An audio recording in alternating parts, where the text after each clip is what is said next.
The medieval period was not a nice place to live, because if nothing else, high infant mortality would make sure that some of us wouldn't even get a chance to actually live in this period at all. Hygiene and germ theory were also underdeveloped, because nobody actually knew how diseases were spread in the medieval time, and therefore one could not effectively fight against them or protect oneself from contagion. The rule of law was also a very vague and open for interpretation thing, and the courts were less about finding out what the truth was, and more about how respected and therefore credible the plaintiff and the accused were. And of course things like famines and wars were also a thing, and it wasn't even that uncommon that two feuding lords would attack each other by raiding and pillaging each other's villages, without the villagers being able or sometimes even allowed to defend themselves against these raids. But how about an actual medieval fantasy world? What would life be there for the average person, the villager, the peasant, the common folk, the workers? Well, let's find out. And even though life would be still hard compared to our day and age, where things like having too much food available is one of our most pressing problems, the general population would be far better off in terms of hygiene, even though it might still be on a more medieval level. At the very least, in a world with an actual plague god, clerics would be there to fight back its influence and cure the diseases inflicted upon the population. And things like prayers and wards against illness might actually work and be able to cure disease, or at least lessening its effect.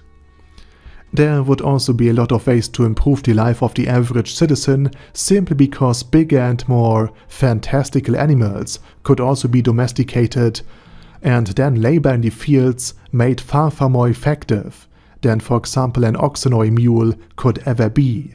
And if the medieval fantasy world has not only actual magic in it, but actually deities in them, then praying to the deity of good harvests might be a very effective way to not only increase the yield per acre, but also to ward off things like hailstorms or locusts via divine intervention. And if the gods receive actual power from prayer, then the deities of good harvest, health, of construction and beauty would have a significant influence over the world and could dispense aid left and right with their immense power. Not to mention, the very fact that a confirmed afterlife and deities exist might mean that it is more about choosing which deity to pray to for which effect, rather than fighting an endless stream of religious conflicts. But even if just magic alone exists, the very fact that healing magic and potions are a thing means that in some aspects the world is even more advanced than our own, since they could cure things like cancer with a single spell. And as far as labor goes, it is conceivable that, for example, construction workers in the cities will have certain spells to aid them in their endeavor, lighten the load, levitate heavy beams of wood, or maybe just negate falling damage, like that one ring in Dark Souls 2. Speaking of this, magical items could also have all manners of beneficial effects, from warding off flies and insects, to preventing injuries and bodily harm, to simply make the food taste better, or cleanse it of toxins. But it would also be not all well and good and awesome all the time, since things like vengeful deities, demons, evil spirits and monsters would be a problem that most medieval peasants in our day and age did not have to deal with. A wyvern might be able to destroy an entire village, or at least slaughter its entire livestock, in order to gorge itself on the best parts of the animals, before flying off, only to return a week later.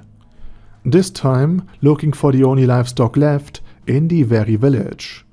Demonic possession and things like doppelgangers would also introduce a certain degree of well-founded and well-worded paranoia, not to mention that with many more dangers in the water, trade might actually be way harder to conduct via ship, which currently is and always has been the most effective way to transport goods from one place to another. Now, while things like bad weather might be less of a problem than you actually think, simply because due to anti-lightning wards, spells of construction, perhaps weather control magic, or the ability to create iron hulls because of magical forging, even with all of these boons, coastal wyverns preying on fishermen, or sea drakes and kraken devouring entire ship crews could be just the normal risk of traveling over water in a medieval fantasy world, and even in the rivers which had been the lifeblood for local trade since forever.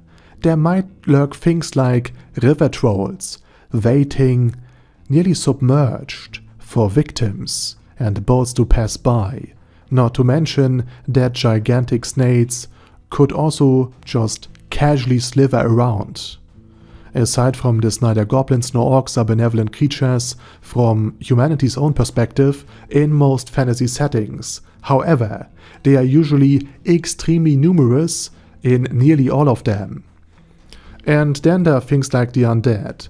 If being ruled by people over the age of 70, voted in by people over the age of 50 and 60, making laws about the internet sounds bad to you, being ruled by a bunch of millennia-old bones might be ever so slightly worse. Because among other things, you might become undead against your will as well, after you became dead in the first place. But here's the thing. Humanity, thanks to things like mages and legendary heroes, fighting with swords bestowed upon by noble ladies of the lake, or damp bins if you will, would be able to actually fight back and defend itself. So while the challenges would be greater, the tools society has to fight off these dangers would also be greater as well. But I believe that the baseline living standards would be overall better than during our own medieval day and age.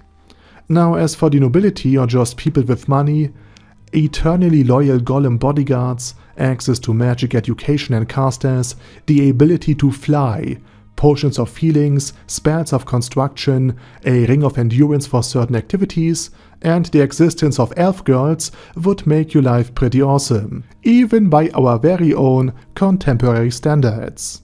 But with that said, now it's your turn.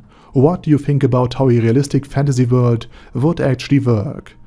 And whether or not it would be better or worse for the average person than our own contemporary medieval time? Let me know it down in the comment section. And with that said, I say thank you very much for watching and have a nice day.